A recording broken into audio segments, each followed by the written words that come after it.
teman-teman, di sini saya akan menjelaskan mengenai dispensasi kawin, yaitu prosedur dan pertimbangan.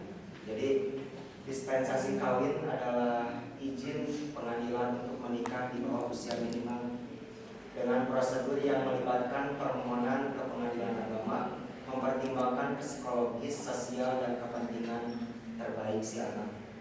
Jadi ketika kita mau menikah itu ada ketentuan syarat administrasi yang harus ditempuh terlebih dahulu. Di antaranya adalah usia minimal seperti yang telah disebutkan dari oleh saudara Ega, adanya perubahan misal dari 19 ke usia perempuan 19, kemudian laki-laki misal 21 atau dari 21 ke 25, itu pastinya mempertimbangkan aspek-aspek tertentu, karena pemerintah pun pasti akan mempertimbangkan aspek psikologis terlebih dahulu. Nah, kalau dalam suatu bacaan yang telah saya kaji, ada beberapa kriteria perempuan dan laki-laki. Jadi perempuan itu katanya dari siapa ya, saya lupa lagi. Matangnya kepribadian mereka itu adalah dimulai dari umur 20 atau 21, itu perempuan sudah matang. Sedangkan laki-laki itu matang kepribadiannya itu adalah dimulai dari umur 25 tahun, sehingga pemerintah itu mencatat, kalau tidak salah ya, persyaratan nikah itu yang terbaru di antara umur 21 sampai perempuan 21, laki-laki 25. Nah, ini mempertimbangkan aspek psikologis dan kepentingan terbaik buat anak gitu ya. Karena ketika menikah hanya mengandalkan emosi atau nafsu saja, banyak sekali perempuan dan laki-laki yang menjadi janda ataupun duda di usia yang masih belum mencapai tua, mungkin seperti itu. Maka dari itu, permohonan ke pengadilan agama itu harus tetap mempertimbangkan aspek psikologis. Nah, di antara aspek psikologis itu apa saja? Ya, itu di antaranya matangnya kepribadian, perempuan 21, laki-laki 25. Maka syarat terbaik laki-laki untuk menikah adalah di antaranya matang ekonomi, kemudian matang aspek kepribadiannya, matang segala aspek kedewasaannya, maka diperbolehkan ya dia untuk menikah. Selain itu diperbolehkan saja kalau semisal sudah dapat jodoh. Akan tetapi itu juga sebetulnya hal yang susah ya teman-teman, karena mencari jodoh itu harus ada kriterianya tertentu juga. Next, kemudian kepentingan si anak. Nah, pertimbangan hakim dalam dispensasi kawin, yang pertama ada aspek psikologis, yang kedua ada aspek sosial, yang ketiga ada aspek kesejahteraan. Nah, hakim mempertimbangkan aspek psikologis anak, memastikan mereka dalam kondisi mental yang stabil untuk menjalani kehidupan pernikahan dan tanggung jawab baru yang menyertainya. Mungkin bisa digarisbawahi bahwasannya salah satu syarat rukun nikah itu adalah tidak gila, karena mohon maaf teman-teman, secara fisik kita itu bisa bisa terlihat sehat-sehat saja, akan tetapi secara mental banyak sekali manusia umumnya di zaman sekarang itu mengalami gangguan psikologis, sehingga yang terlihat baik-baik saja pun itu kadang mereka mempunyai psikis atau mental yang kurang sehat, disebabkan oleh beberapa faktor. Pertama, faktor lingkungan; kedua, faktor standar hidup mereka; yang ketiga, faktor mereka dalam menjalani suatu gengsi. Itu juga kadang bisa menyebabkan mental seseorang itu hancur, sehingga ketika seseorang yang memiliki mental yang hancur kemudian masuk kepada pernikahan, seringkali pernikahan mereka itu dijalani dengan cara yang tidak harmonis. Banyak sekali pertengkaran, banyak sekali masalah-masalah yang seharusnya bisa diminimalisir malah menjadi besar. Nah, makanya hakim itu menentukan bahwasanya aspek psikologis anak ini akan memastikan mereka dalam kondisi mental yang stabil supaya bisa menjalani kehidupan pernikahan dan tanggung jawab yang menyertainya.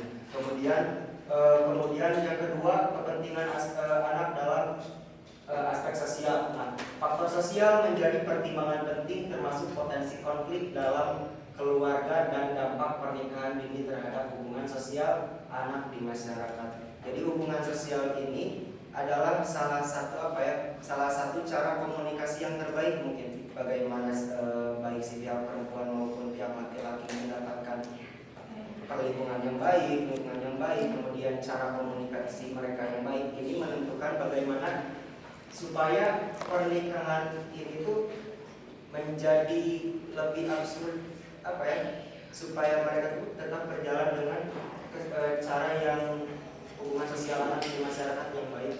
Kemudian ada kepentingan anak dalam aspek kesejahteraan. Nah, kesejahteraan anak harus dijadikan prioritas, memastikan keputusan yang diambil mendukung tumbuh kembang anak serta memberikan lingkungan yang aman dan sehat.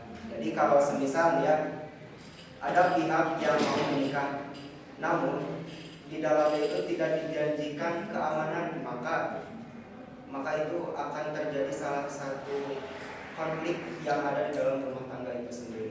Makanya kesejahteraan bagi perempuan maupun laki-laki itu harus tetap ditempuh gitu ya. Misal perempuan kesejahteraan dalam hal ekonomi, nah laki-laki harus berani bertanggung jawab untuk memastikan bahwasannya ketika sudah menikah, perempuan akan hidup terjamin dengan kesejahteraan. Maka ada pepatah yang mengatakan menikah dalam keadaan miskin adalah suatu kejahatan. Kenapa bisa dikatakan demikian? Karena ketika menikah kita mempunyai anak, nantinya anak akan merasa kesusahan dan di sana letak kejahatannya gitu. Ini dalam analogi ya, bukan berarti menikah dalam keadaan miskin tidak boleh. Tapi analoginya itu adalah menikah dalam keadaan miskin adalah sebuah kejahatan karena tidak menjamin kesejahteraan meskipun ada kategori 20% bisa sejahtera. Lanjut Pak. Kemudian ada menjaga kemaslahatan keluarga. Hukum Islam dan nasional berfokus pada perlindungan dan kesejahteraan keluarga, menetapkan batas usia pernikahan demi menjaga kehormatan dan mendorong kesiapan emosional serta sosial calon pasangan. Jelas mungkin? Terima kasih. Sekian. Masih ada. Nah, rekomendasi edukasi pentingnya kesadaran dan tanggung jawab sosial. Nah, terkait dengan edukasi masyarakat, penguatan peran keluarga dan penegakan hukum, pentingnya memberikan pemahaman yang jelas tentang pernikahan dan hukum yang terkait agar masyarakat dapat membuat keputusan yang bijak dan bertanggung jawab.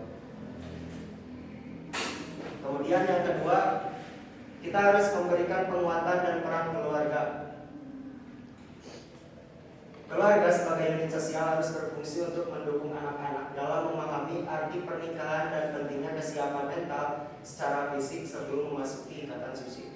Jadi kadangnya peran keluarga ini itu sangat penting teman-teman. Banyak sekali di kalangan kita yang merasa depresi itu dimulai dari pendidikan di lingkungan keluarga itu sendiri. Padahal madrasatul ula itu biasanya terjadi di lingkungan keluarga selain daripada ibu.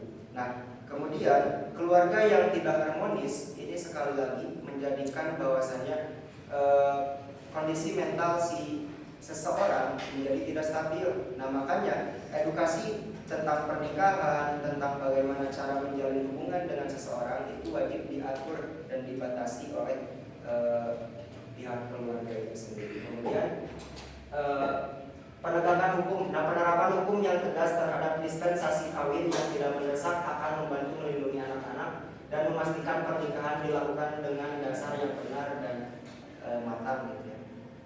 Jadi jangan serta-merta bahwasannya karena tidak ada hukum yang valid yang mengatur secara mutlak gitu ya tentang pernikahan anak, maka si anak boleh saja dinikahkan dalam umur sekian, itu tidak.